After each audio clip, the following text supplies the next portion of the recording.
The story begins from where we left off last time. Lois, Clark, and Jimmy have been planning on going camping in the woods for weeks to search for Bigfoot. On the day that they were supposed to leave the city, Lois and Clark had a falling out after she discovered that Clark was Superman and that he had been lying to her ever since they'd met. Because they were so preoccupied with their own drama, they forgot about Jimmy, who decided to go ahead of them, given that they both stood him up for their meetups. Lois later realized what she had done and tried calling Jimmy, but he wasn't responding. She later leaves him a message and heads out to the campsite when Clark suddenly shows up at her door. Clark explains that Jimmy hasn't answered his calls and worries that something might have happened. He tells her he flew to the campsite and over the forest but couldn't find him. He even checked the Daily Planet, but they've not heard from him. He asks for her help finding him, explaining that she's the best investigator he knows. Lois agrees under the condition that she's doing this for Jimmy and not for him.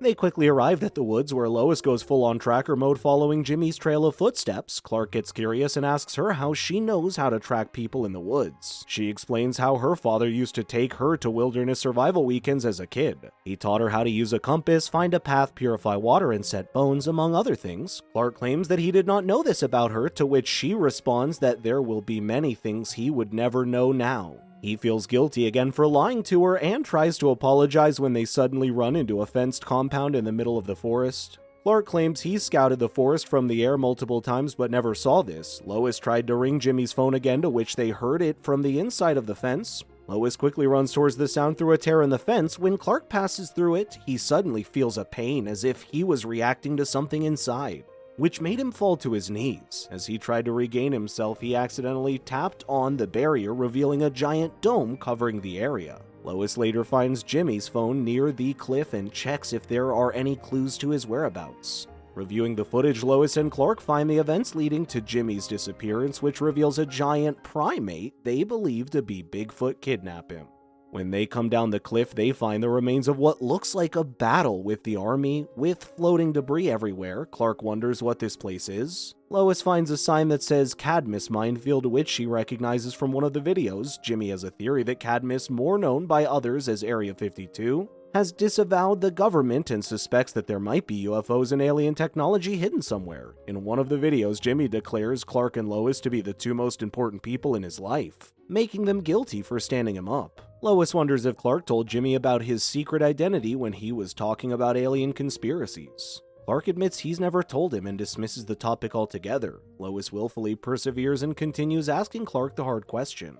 Clark lashes out at her, claiming that he's already told her more than he has ever told anyone about himself. When he asks what else she needs to know, Lois asks if his feelings for her were also a lie, for him to cover up that he is Superman. When Clark is about to respond to her, a robot starts shooting at them. It turns out that Clark inadvertently activated the robots that were on standby. Meanwhile, Jimmy wakes up strapped to a table when a giant primate, later introduced as Monsieur Mala, and an auspicious robot named Brian approach him. Brian suspects Jimmy to be a spy for their enemies and intends to kill him. When on the verge of being cut open, Jimmy thanks them both for finally meeting a super intelligent gorilla before he died. Though he was right, he thinks it's sad that his so-called friends will never know about it. Out of nowhere, Mala turns the machine off, feeling pity for Jimmy. With that said, Mala frees Jimmy and shows him around Cadmus, who is thrilled to find proof of the many conspiracies he had. Mala even confirms that the Loch Ness Monster was one of the mutants Cadmus lost in Scotland. Jimmy even finds the CIA's classified sonic guns. When Jimmy asks for his phone, Brian becomes furious, fearing that their identities may be exposed. Jimmy explains how he wanted to show the world how amazing this was and prove to Lois and Clark that he has always been right. Mala criticizes Brian for threatening their guest, but Brian insists that Jimmy's not a guest, but a prisoner. Brian fears that he would lead others there to destroy them. Mala worries that Brian always assumes the worst in people. They've been alone for decades with no one to talk to or admire their work and think that the world is more accepting of them now. He hopes it won't happen like the last time. Jimmy asks what he means, to which Mala then tells him how they came upon Cadmus. Mala explains how they were part of Cadmus 22 years ago, the US government's top secret science agency. Along with the military division, Task Force X, they were given strange technology by the government and were ordered to make weapons. While others relished doing what they were ordered, he and others like him used the technology not to destroy, but to create. One such experiment gave a particular primate super intelligence to become who Mala is now. It was then that he got to work with another young scientist. which later bloomed into a beautiful partnership. They were men of science stepping into the unknown. When they discovered that they were making things to change the world, not harm it, the government sent Task Force X to eliminate them. During their attack, they disrupted a fragile experiment, resulting in an unstable black hole. After the explosion, Task Force X assumed there were no survivors and moved on. Although Brian lost his body, Mala's glad to find his mind, and Art remained unscathed to spend the rest of his life with the man he loves most. Jimmy claims they have similar lives and explains that he understands how it feels to be abandoned. He said that his friends don't take him seriously. Mala advises that the people who care for him will want to know how he feels, so he suggests speaking his mind. Should they still refuse him, he can always stay with them. Brian objects and insists that they eliminate the threat, to which Mala criticizes him for always using violence as an answer to everything. When they start arguing about opposing opinions, Jimmy slips away and finds another black hole. Mala claims this wasn't the same unstable black hole that destroyed everything, but a new one. He admits they deliberately blew up the previous black hole to fake their deaths. Since then, he claims they have lived a simple life of peace. Once they figure out how to stabilize this one, it will become a wormhole to serve as a gateway to other dimensions. He figures it would be a better world where its inhabitants would welcome them. Mala assures Jimmy that it's perfectly safe if nothing disrupts the power. Meanwhile, Lois and Clark run for their lives as the robots chasing start shooting at them. Superman tries to buy Lois time by punching them. Still, instead of getting destroyed, he's sent flying away with a single punch, which combines to become a giant rock. Clark tried to fly away, but they quickly fell, suspecting that the barrier weakened his powers. As they run away, they step on and activate traps that incapacitate their pursuers. Lois inadvertently stepped on another trap which started the sentries. When she was about to be shot, Clark quickly jumped in front and shielded her from the bullets. When Lois asked if he knew he was bulletproof, Clark did not know if he was, but he was sure Lois wasn't. Lois and Clark finally arrived at the building, to which he pried the doors open with whatever strength he had left. When he finally opens it, he gets knocked down by Brian, who fears that Jimmy has brought their enemies to them. Jimmy stops them and explains that Lois and Clark are his friends. Mala and Brian decided to give them space to sort things out. Clark apologizes to Jimmy for being inconsiderate of him. He claims that with everything they have gone through, he realized he held something back from him when he shouldn't have. Jimmy interrupts him when he's about to reveal that he is Superman, and claims that he already knows about it. Jimmy reminds him that they have been roommates since freshman year. On the day they met, Clark ripped the handle off the door. He tried to make an excuse about how the screws got loose, but the handle got ripped in half. He explains that he didn't say anything because he felt it was a sensitive subject. He thought if Jimmy waited, he would tell him when Clark was ready. Lois interrupts when she realizes that Jimmy knows of Clark's secret but doesn't bother to tell her. Jimmy gets frustrated when he realizes that he told Lois his secret before him, his best friend. When Clark mentions that robots have chased them, Mala grows cautious and informs them that they are not theirs. Out of nowhere, the robots came out of the woods in waves. Clark tries to seal the entrance with the broken door. Brian comes out to help and confirms they are the OMACs from Task Force X and part of the original kill squad. The robots tore the door down, and when they were about to be surrounded, Mala unleashed their own version of the mutants. He explains that they got bored of hiding and decided to make them. When the robots overwhelmed them, they retreated to the containment chamber. When the robots broke through the door, they hid behind the control panel. Mala tells them they need to access the control panel and turn on the backup systems on Clark's side. Mala instructed Clark to input the numbers continuously until it worked. Meanwhile, Mala and Brian buy themselves time and fight back with the laser guns. Jimmy and Lois also fight back and start shooting at the enemy. Thinking this may be the end, Jimmy asks Clark why he cut him off from the biggest part of his life. Clark says that he was scared and explains all he ever wanted was to be normal. He worries they would treat him as an alien if they knew about his secret. Jimmy explains that they don't care what he is, but are friends because of who he is. When Lois said that they just wanted him to be open with them, Mala figured out how to stabilize the black hole. The black hole will hit critical mass and stabilize by opening the containment field. The minute Mala opened the containment field, it quickly sucked in everything in the room. Lois and the others held tightly to Clark long enough for it to stabilize. With the red sun Omega field down, Mala fears they must leave as it no longer keeps them hidden from Cadmus. While Mala's hugging Jimmy, Brian talks to Clark and asks him if the general already found him. He explains that the OMACs woke up after he entered the perimeter, saying that the Omega field affected him and the tech reacted to his presence. Although he's unsure what tech the government gave them 22 years ago, he suspects that Clark is connected to it. With that said, Task Force X will try to attack him again. Clark asks who the general is, to which Brian describes him as a man who would blot out the sun if he thought the country demanded it. Once he sees Clark as a threat, he will not stop until he eliminates him. Brian suggests going with them, given that he's different from the others, but Clark refuses and insists on staying.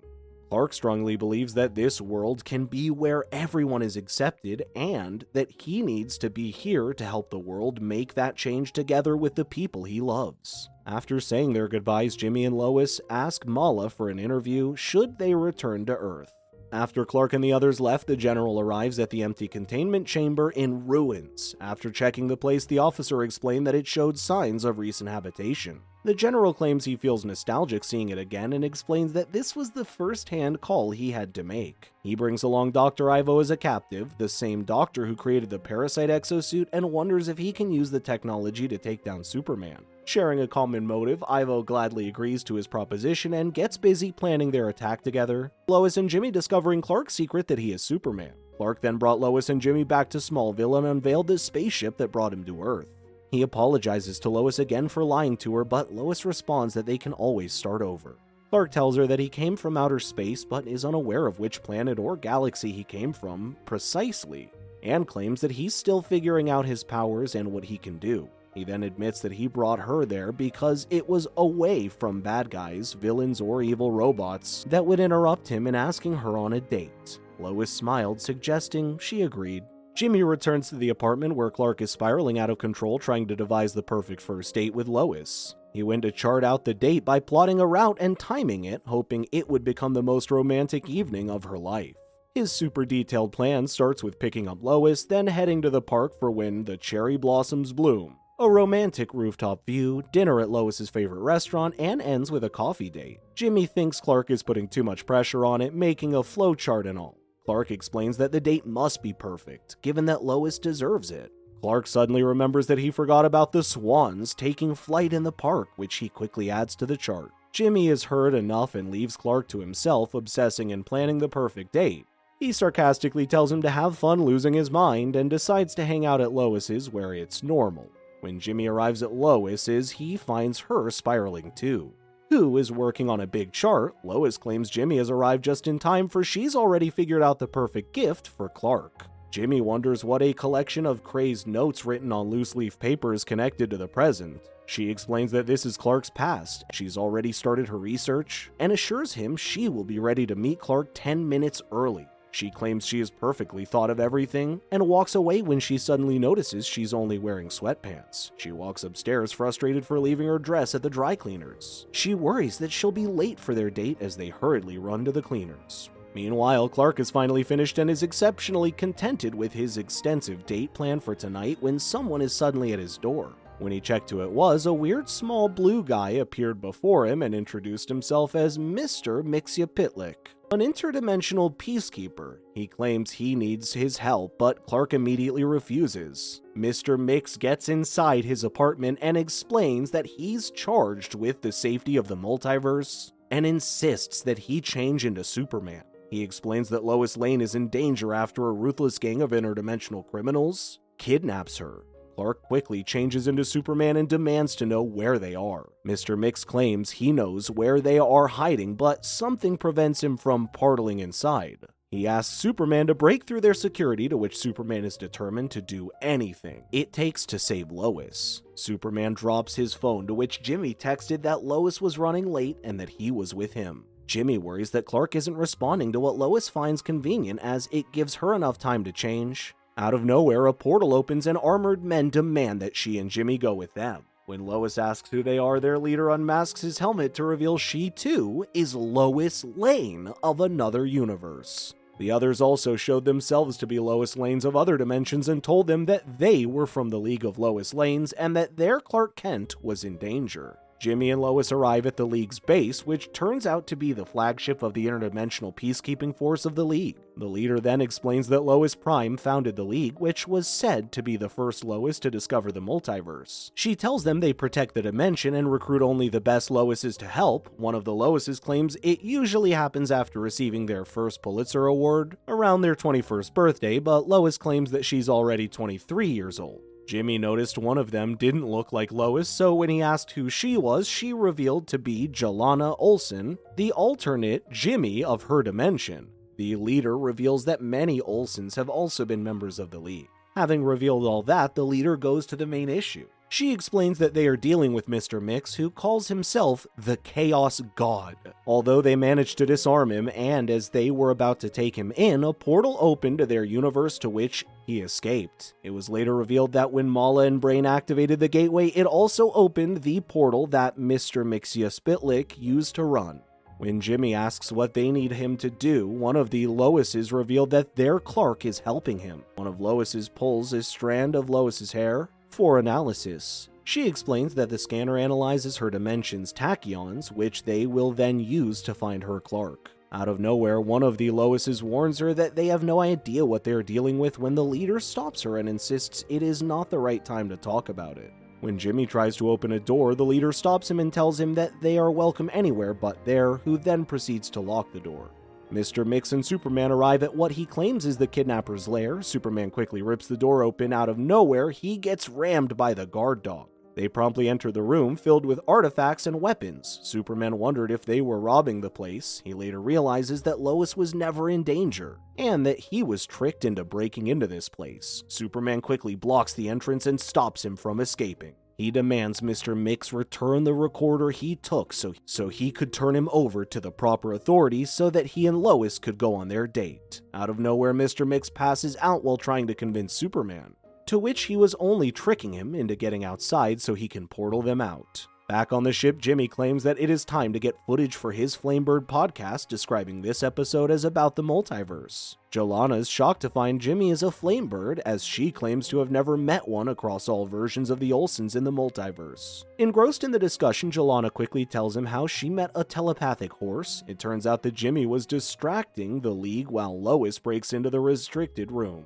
She quickly finds a control panel, and as she goes over the records, she discovers a redacted file titled Superman File X. She tries to open it, but the access is restricted and can only be reviewed at headquarters. With the analyses complete, they discover that Mr. Mix and Clark have teleported to Earth-14 and broken into Earth Prime's Space and Superhero Museum. When they insist that they have robbed the place, Lois steps in and tells them there must be a misunderstanding. She tells them they should know Clark, their versions of Clark, and believes he could not do such a thing. That said, they quickly do a hyperspace jump to Clark's coordinates. Mr. Mix and Clark arrive in a desert and claim that the scene has been set and all that they need now is to wait for them to show up. When Clark asked who he meant, a ship portal in out of nowhere. While everyone else was gearing up, Jimmy wondered what they were doing. The leader claims these were precautions to neutralize a Kryptonian, as he is too powerful to be given the benefit of the doubt. Lois tries to stop them but is imprisoned in a glass chamber. At the same time, Jimmy's taken elsewhere and insists on keeping them separated. The leader explains that Lois is not League material, but she's enough like them to cause problems if left unchecked. The Loises then confront Mr. Mix, who shows up with Superman. Superman turned his back to protect him when they tried to shoot him down, but he quickly fell to the ground with green streak veins bulging. While they approach to weaken Superman, Mr. Mix goes missing. Out of nowhere, the ship suddenly activates and is about to escape. Superman tries to catch up to it when he hears that Lois is still on the ship, but misses it.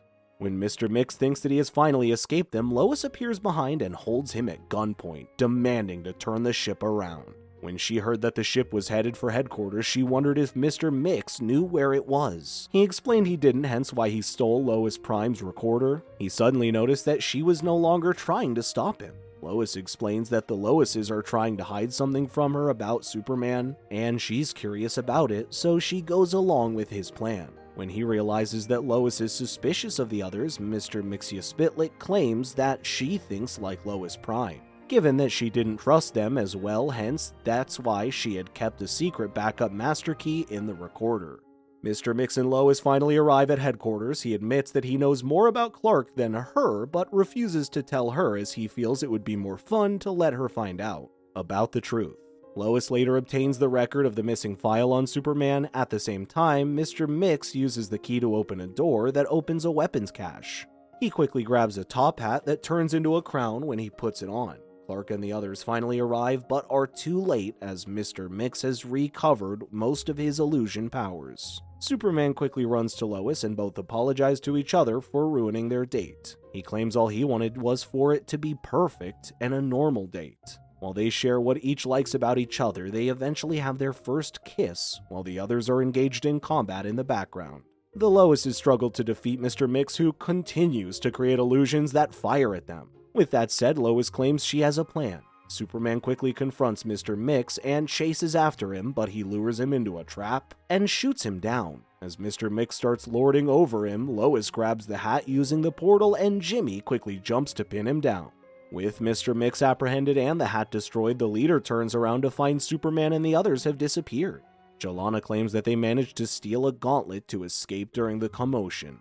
The data had been corrupted, so they lost the coordinates to their universe. It was later revealed that Jelana sent them back using her gauntlet. When Jimmy realizes it is already late, he excuses himself from the couple and approves of them being alone. Superman claims it's already too late for dinner when Lois suddenly interrupts him with a kiss and asks him to treat her to coffee instead. When Lois returned to her apartment, she wondered how she would get to check on the files she got from headquarters. Out of nowhere, Mr. Mix shows up and she asks how he got there when the League just imprisoned him. Lois opens the file to see footage of Superman from other dimensions, who have gone rogue and attacked the people. Just like not all Lois was born to win Pulitzer, it shows that not all Supermen are good. When she opens it, she found a green crystal inside. Lois asks Mr. Mix what it is, but he refuses to tell her, which strongly suggests that it is kryptonite, Superman's weakness. Lois sits on her couch wondering what it all means and what the future holds for them and the rest of the world. To be continued. Thank you so much for watching. Check out these other videos and make sure to subscribe and tap that bell to be notified about our latest videos. We'll see you next time.